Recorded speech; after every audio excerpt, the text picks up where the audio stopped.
kanilang templo, magiging Diyos nila ako.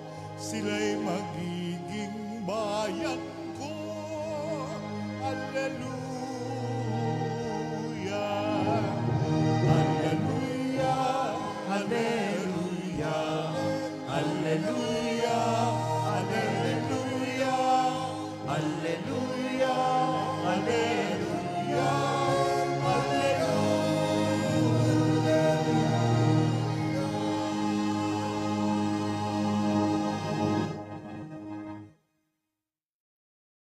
Sumainyo ang Panginoon. At sumayo rin. Ang mabuting balita ng Panginoon ayon kay San Juan. Papuri sa iyo, Panginoon.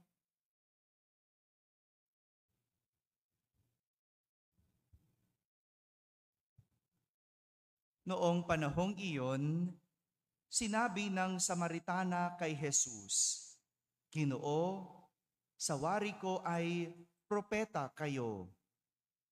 Dito sa bundok na ito, sumamba ang Diyos, ang aming mga magulang. Ngunit sinasabi ninyong mga Hudyo na sa Jerusalem lamang dapat sambahin ang Diyos." Tinugon siya ni Jesus, "Maniwala ka sa akin, ginang.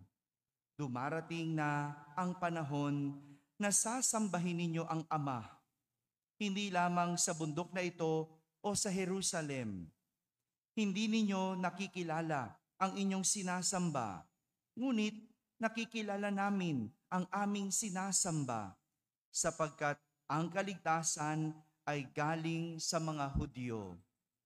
Ngunit dumarating na ang panahon, ngayon na nga, na ang mga tunay na sumasamba sa Ama ay sasamba sa Kanya, sa Espiritu at sa katotohanan, sapagkat ito ang hinahanap ng Ama sa mga sumasamba sa Kanya. Ang Diyos ay Espiritu, kaya dapat siyang sambahin sa Espiritu at sa katotohanan." Mga kapatid, ang mabuting balita ng Panginoon. Pinupuri ka namin, Panginoong Hesukristo. Magsiupo po ang lahat at makinig sa homilya. Isang magandang umaga po sa inyong lahat. Magandang umaga sa mga nasa barangay, sa mga nasa tahanan na nagsisimba via online at sa lahat ng nasa abroad. Kasama po kayo sa aming banal na pagdiriwang dito sa ating parokya. Ngayong araw na ito, pinagdiriwang natin ang anibersaryo ng pagtatalaga ng ating simbahan. O sa Ingles, dedication of our church. Anniversary. No? Dedication. Ano ba ang pagtatalaga? Ano ba ang dedication ng isang simbahan? Ito yung paghihiwalay ng isang lugar para maging sagrado at para kilalanin itong tahanan o lugar ng dalanginan. Tahanan ng Diyos, hinihiwalay. Kaya nga, kailangan italaga para malaman ng lahat na ang isang lugar ay isang bahay dalanginan o tahanan ng Diyos. Sa pamamagitan ng pagtatalaga o ng dedication, ang isang ordinaryong lugar ay nagiging lugar para sa religious purposes o lugar para sa mga panrelihiyosong gawain. Katulad na lang ng pagdiriwang ng banal na misa. Pwedeng magdiwang ng banal na misa kahit saan. Pwede. Pwede naman. Lalo na kung may pahintulot ng obispo. Pero hindi nangangahulugang iyon ay itinalaga para maging tahanan ng Diyos. Hindi nangangahulugang iyon ay lugar para sa panrelihiyosong gawain. Kaya nga, ang simbahan, dapat panrelihiyosong gawain. Kapag nawala ang panrelihiyosong gawain, nawawala ang pagiging simbahan nito.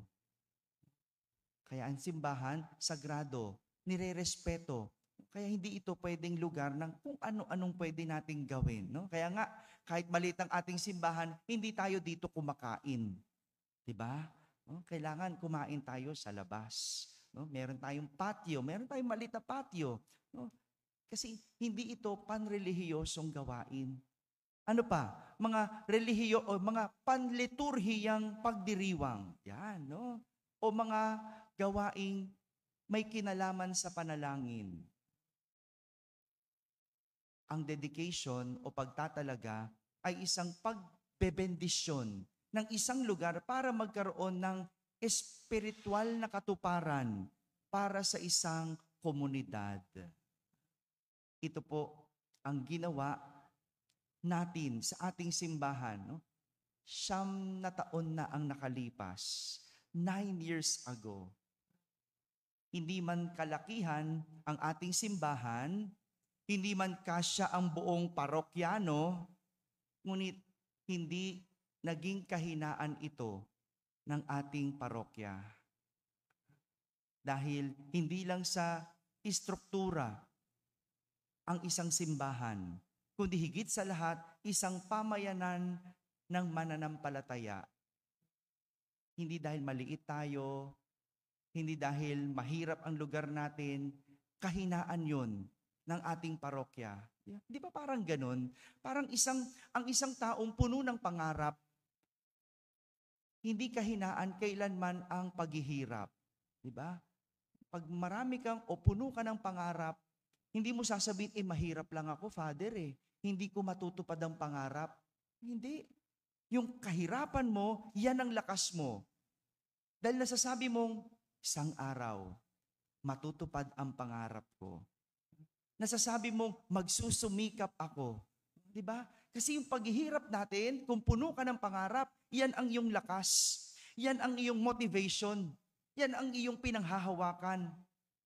At ganun din sa isang simbahan. Hindi dahil maliit tayo, kahinaan natin yun. Hindi. Dahil marami tayong mananampalataya. Dahil sa pagiging aktibo ng mga tao, ang simbahan ay nabubuo. Ang ating debosyon, maging ang ating paglilingkod, ang laman ng ating puso, yan ang nagpapatibay at bumubuo sa isang parokya. Ito ang tinutukoy ni San Pablo sa ating ikalawang pagbasa, na ang pundasyon ng isang simbahan ay mga tao. Mga tao. Si Jesus ang tagapagtayo at nagpapanatili ng pundasyon. Kaya nga hindi lindol o sakuna ang makasisira sa isang simbahan, kundi ang pagpapabaya ng isang mananampalataya. Masira man ang ating simbahan, hindi ibig sabihin wala na tayong simbahan. Dahil nasa tao, nakikita ang pundasyon. At ang laman ng pundasyon, ang pananampalataya ng tao. Kaya nga, ang isang pundasyon, mahina. Mahina kung hahaluan ang laman. Diba? Halimbawa, ang pundasyon dapat yari sa simento.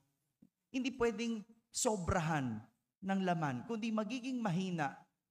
Ganon din ang pananampalataya. Kapag ang pananampalataya hahaluan ng kung ano-ano at hindi magiging puro, mahina. Hihina ang pundasyon. Ganon din ang paglilingkod. Kung ang paglilingkod ay puro, anumang pagsubok, matibay ito. Pero kung ang paglilingkod, hahaluan ng kung ano-ano. Hahaluan mo ng kalokohan, hahaluan mo ng trip, hahaluan mo ng kung ano-anong motibasyon, nagiging mahina ang paglilingkod. Hahaluan mo ng galit, hahaluan mo ng tampo, di ba? Maraming ganyang lingkod, no? Hinaluan ng galit ang paglilingkod, nasa na? Wala na. Gumuho na ang paglilingkod, nawala na. No? At ganoon din ang isang simbahan. Kung ang ating pananampalataya, hahaluan ng kung ano-ano, guguho, magiging mahina. Kaya nararapat lang na ang pagsamba sa Diyos ang maging sentro ng bawat simbahan. Kapag nawala ang pagsamba, ang simbahan ay magiging pasyalan. Alisin ang pananampalataya, ang isang simbahan ay may iwan bilang isang museo.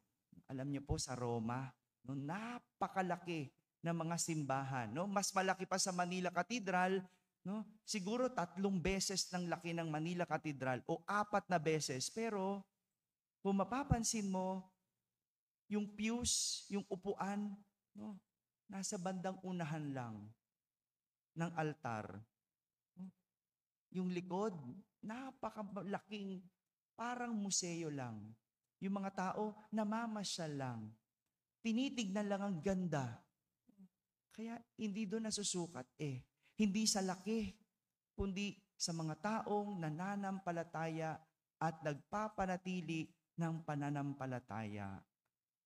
Mga kapatid, sa pagdiriwang natin ng anibersaryo ng pagtatalaga ng ating simbahan, hindi lang nawa manatili ang ating simbahan na matatag bilang bato, kundi matibay sa pananampalataya.